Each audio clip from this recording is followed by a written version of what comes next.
तो बच्चों पिछली क्लास में हम लोग बात कर रहे थे difference between circular and projectile motion. तो पिछले लेक्चर में हम लोगों ने प्रोजेक्टाइल मोशन का थोड़ा केस देखा था, जिसमें हमको ये पता चला था कि प्रोजेक्टाइल मोशन कोई भी ऑब्जेक्ट कैसे करता है और कैसे भी कोई ऑब्जेक्ट को जब हम थ्रो करते हैं तो प्रोजेक्टाइल मोशन बन जाता है। ठीक है, और आज हम लोग थोड़ा सा डिस्कस करेंगे सर्कुलर मोशन पे। ठीक है, तो सिमिलरली जैसे कि हमको कल पता था पिछली क्लास में कि जब कोई ऑब्जेक्ट को हम लोग क्या करते हैं, हॉरिजॉन्टली थ्रो करते हैं। मान लो हम एक ऑब्जेक्ट है, इसको थ्रो कर रहे हैं हॉरिजॉन्टली, तो ये इसका वेलोसिटी वेक्टर है जिसकी डायरेक्शन इधर की तरफ है। पिछले केस में हमको ये चीज़ पता है कि अगर हम लोग किसी ऑब्जेक्ट को हवा में, एयर में थ्रो करते हैं तो ग्रेविटी फोर्स उसको नीचे की ओर खींचती है। तो हर एक पाथ पर, हर एक पॉइंट पे ग्रेविटी फोर्स नीचे वर्क करती है। आप लेक्चर पिछला देखिए। लेकिन यहाँ सर्कुलर मोशन जब आएगा तो हम यहाँ पर एक केस करते हैं। अगर इस वेलोसिटी वेक्टर पे, जैसे कि ये ऑब्जेक्ट है, इसको हम जब थ्रो कर रहे हैं इधर की तरफ, और इस पर जब फोर्स हम नीचे की तरफ लगाएंगे तो इसकी डायरेक्शन क्या होगी, कंटिन्यूअस चेंज। ये हम पिछले लेक्चर में जाने थे।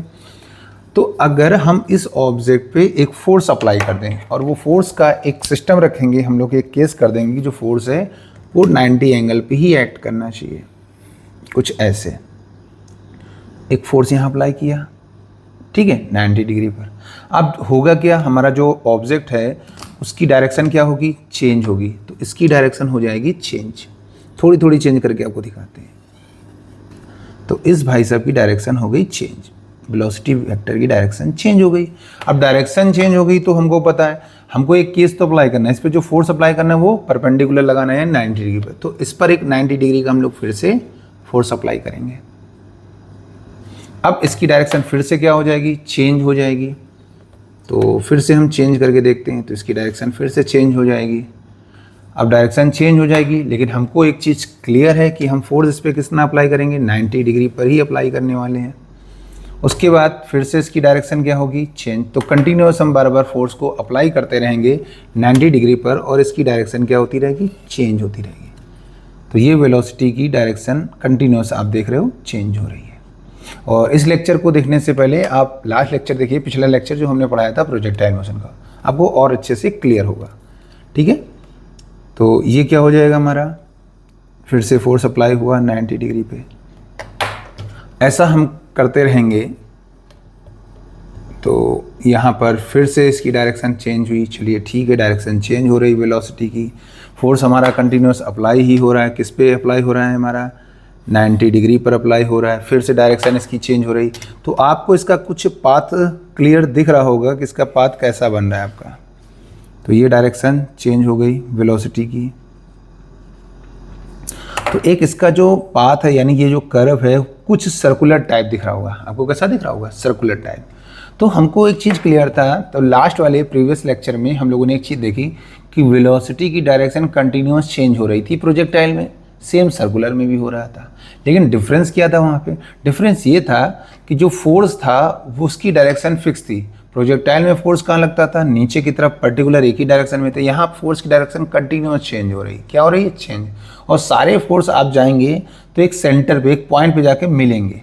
यानी कि ये सारे फोर्स का जो वेक्टर है वो एक सेंटर में मिलेगा, और वो सेंटर किसका बनेगा जाकर, हमारा सर्कुलर पाथ का।